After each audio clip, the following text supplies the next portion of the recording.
Hello students,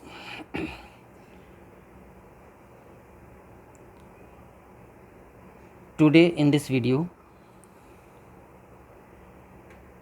we are going to discuss some more examples of vector space. In previous videos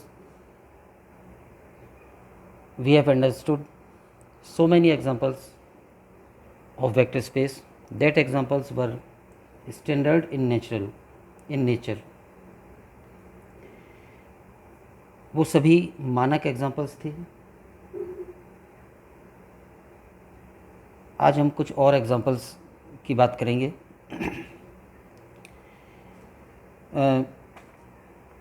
first जो example हम आज discuss करने जा रहे हैं वो ये है V 2x2 मैट्रिसेस का सेट है. 2x2 के ऑल मैट्रिसेस नहीं, 2x2 के केवल इस टाइप के matrices A0 0 B where A and B belong to R. This set V of matrices is to be proved vector space over field R, the set of real numbers. Compositions वही ordinary हैं जो vector sum हम लेते हैं, सदिश योग. वो matrix योग लेना है, यानी दो मैट्रिक्स को जोड़ना नॉर्मल तरीके से. और जो एक्सटर्नल कंपोजिशन हम लेते हैं वो अदिश का मैट्रिक्स से साधारण गुणन, ये लेना है. हमने जो मैट्रिक्स का जनरलाइज्ड एग्जांपल किया था m/n साइज के मैट्रिसेस का सेट, उसमें भी हमने यही कंपोजिशंस ली थी. ये उसी का पर्टिकुलर फॉर्म है. एक तो m/n की जगह 2x2 है और पर्टिकुलर ये है कि मैट्रिक्स का third and fourth element zero होने चाहिए. वही मैट्रिक्स केवल इसमें होंगे. तो ये जो मैट्रिक्स का सेट है इसे हम बहुत इजीली उस जनरलाइज्ड एग्जांपल के तरीके से वेक्टर स्पेस प्रूव कर सकते हैं. मैं बिल्कुल शॉर्ट में बता रहा हूँ कि वेक्टर स्पेस कैसे प्रूव किया जाएगा. डिटेल में इसको आपको घर पे ख़ुद करना है. सिस्टमेटिक जो राइटिंग वाला काम है वो आपको इस एग्जांपल के लिए ख़ुद करना है, या आज जो भी हम एग्जांपल्स पढ़ेंगे उनको हम केवल एक्सप्लेन करेंगे. उनको सिस्टमेटिकली राइटिंग का काम आपको सेल्फ करना है. इसे आप एक असाइनमेंट के रूप में लें. तो जहाँ तक नॉन एम्प्टी की बात है, ये मैट्रिक्स जिसको कि हम ज़ीरो मैट्रिक्स कहेंगे, ये इस सेट V में है और इसलिए V नॉन एम्प्टी है. क्लोजर प्रॉपर्टी की बात, तो अगर हम इस टाइप के दो मैट्रिक्स A0 0 B और C0 0 D लें और ऐड करें वेक्टर सम से, तो ये मैट्रिक्स आएगा A plus B 0 A plus C, दोनों के फर्स्ट एलिमेंट ऐड हो जाएंगे 0 again 0 and B plus D. और ये भी V का ही एलिमेंट है क्योंकि ये भी उसी टाइप का है, 2x2 का है और ये दोनों एलिमेंट 0 हैं. ये क्लोजर प्रॉपर्टी हो जाएगी. जो हमारा यहाँ वेक्टर सम है मैट्रिक्स योग, वो ऑलवेज कम्यूटेटिव और एसोसिएटिव होता है. तो सहचर्यता और क्रमनियमता ये ऑटो प्रूव्ड है. ये जो एलिमेंट हमने V को नॉन एम्प्टी प्रूव करने के लिए शो किया है, यही एलिमेंट इस V प्लस निकाय में आइडेंटिटी है.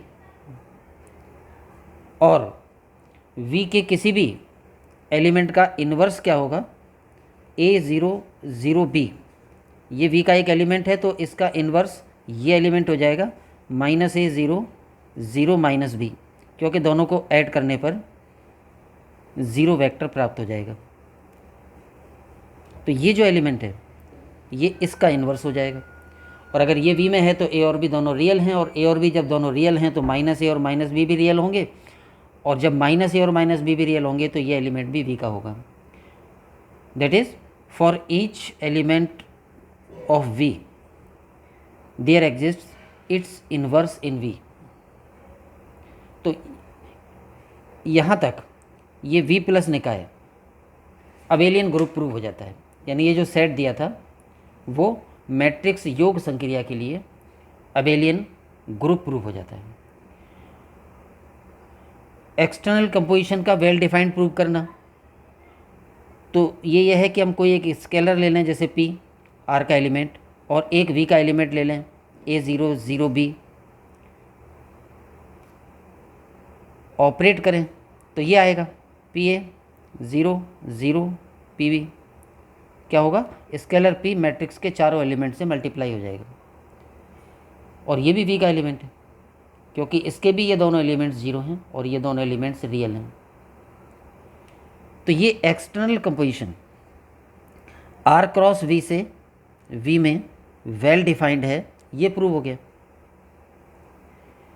इसके बाद बाकी की जो चार प्रॉपर्टीज़ हैं वो भी बहुत ऑर्डिनरी तरीके से प्रूव हो जाएंगी। जैसे हम दो स्केलर्स p और q ले लें, फील्ड के दो एलिमेंट्स, और दो v के वेक्टर्स ले लें जैसे capital A0 0b belong to v and capital B C0 0d belongs to v। ये v के दो एलिमेंट्स यानी दो वेक्टर ले लें और ये दो स्केलर ले लें और बाकी के चार प्रॉपर्टीज़ प्रूव करने तो बहुत इजीली प्रूव हो जाएंगी। ये v के एलिमेंट्स हैं, इससे ये भी स्पष्ट होगा कि a b c and d all belong to r, ये फील्ड के एलिमेंट हो जाएंगे। एक स्केलर p डॉट दो वेक्टर्स का सम, वैल्यू रख देंगे p A0 0b, capital A की वैल्यू C0 0d, ऐड कर देंगे p डॉट, इन दोनों से एक मैट्रिक्स बन जाएगा a plus C 0 0 b plus d। p co dot अंदर कर देंगे फिर अलग अलग कर देंगे तो आ जाएगा p dot a plus p dot b। Similarly दो स्केलर्स का सम डॉट एक वेक्टर, a की वैल्यू रख के और सॉल्व करके very easily it can be proved कि ये p dot a plus q dot a आ जाएगा। इसके अलावा p dot q dot a scaler dot a, तो ये p into Q dot a easily prove हो जाएगा।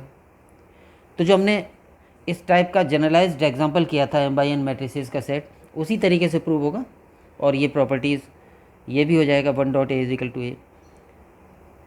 इस तरह से this set V defined like this is a vector space over this field R with these compositions। तो इस example को सिस्टमेटिक आप कॉपी में लिख लें, कर लें, ये आपका असाइनमेंट भी है आज का। सिमिलरली हम ये एग्जाम्पल भी समझें, इसमें V2 लिया गया है। इससे रिलेटेड हमने जो जनरलाइज्ड एग्जांपल किया था वो n ट्यूपल्स का सेट Vn लिया था और n ट्यूपल्स का सेट Vn जिसमें इस टाइप के एलिमेंट्स होते हैं, n कंपोनेंट वाले वेक्टर्स कह सकते हो इनको, या set of n tuples where all the n components are elements of field R। ये जो एग्जांपल किया था इसका पर्टिकुलर फॉर्म, जैसे n इज इक्वल टू 2 ले लें तो फिर ये n कंपोनेंट की बजाय 2 कंपोनेंट वाला वेक्टर रह जाएगा इसमें, और इसको हमने नाम दिया है V2। और हमें ये चेक करना है इसमें कि V2 फील्ड R पर वेक्टर स्पेस है या नहीं। उस जनरलाइज्ड एग्जांपल जो कि n ट्यूपल्स वाला था उसको दृष्टिगत रखते हुए हम ये तो कह ही सकते हैं कि उसी का पर्टिकुलर फॉर्म हो जाएगा n बराबर 2 लेने पर और ये वेक्टर स्पेस हो जाएगा, लेकिन तब जबकि कंपोजिशंस वही वाली ली जाएं जिनको कि हम मानक संक्रियाएं कह सकते हैं। और मानक संक्रिया क्या होती है कि दो वेक्टर्स को ऐड करें तो उनके कंपोनेंट्स ऐड हो जाते हैं, और किसी स्केलर को वेक्टर से डॉट करें तो वो स्केलर वेक्टर के दोनों कंपोनेंट्स या जितने भी कंपोनेंट्स हैं उनसे डॉट हो जाता है। वो जो कंपोजिशन होती है वो स्टैंडर्ड कंपोजिशन है, और उन कंपोजिशंस के लिए तो ये वेक्टर स्पेस हो ही जाएगा, ऐसा हम उस जनरलाइज्ड एग्जांपल को जो हमने किया था उसकी दृष्टि से कह सकते हैं। लेकिन यहाँ पर हम चेक कर रहे हैं कि वेक्टर स्पेस जिसको चेक करना है वो जो सेट है V2 वो 2 कंपोनेंट वाला लिया है, लेकिन कंपोजिशंस में हमने थोड़ा थोड़ा बदलाव किया है। तो जब हम कंपोजिशंस की डेफिनेशन में बदलाव करें तब देखना होगा कि ये वेक्टर स्पेस हैं या नहीं। जैसे फर्स्ट पॉइंट में इस सेट V2 को R पर वेक्टर स्पेस चेक करने के लिए जो 2 कंपोजिशंस लेनी हैं उनकी डेफिनेशंस ये दी गई हैं। फर्स्ट डेफिनेशन यानी कि सम ऑफ 2 वेक्टर्स सदिश योग, उसके लिए यह है कि सेकंड कंपोनेंट तो ऐड हो जाएंगे लेकिन फर्स्ट कंपोनेंट 0 ही आएगा। यानी कोई से भी 2 वेक्टर्स जोड़ें उनका फर्स्ट कंपोनेंट योगफल वाले वेक्टर का 0 ही आएगा और सेकंड कंपोनेंट ऑर्डिनरी तरीके से आएगा, दोनों के ऑर्डिनरी कंपोनेंट जोड़ के। और जो एक्सटर्नल कंपोजिशन है वो ऑर्डिनरी है, जैसा कि हमने मानक एग्जाम्पल में ली थी कि P जब स्केलर है और उसको वेक्टर AB से डॉट करेंगे तो ये P वेक्टर AB के दोनों कंपोनेंट से गुणा हो जाएगा।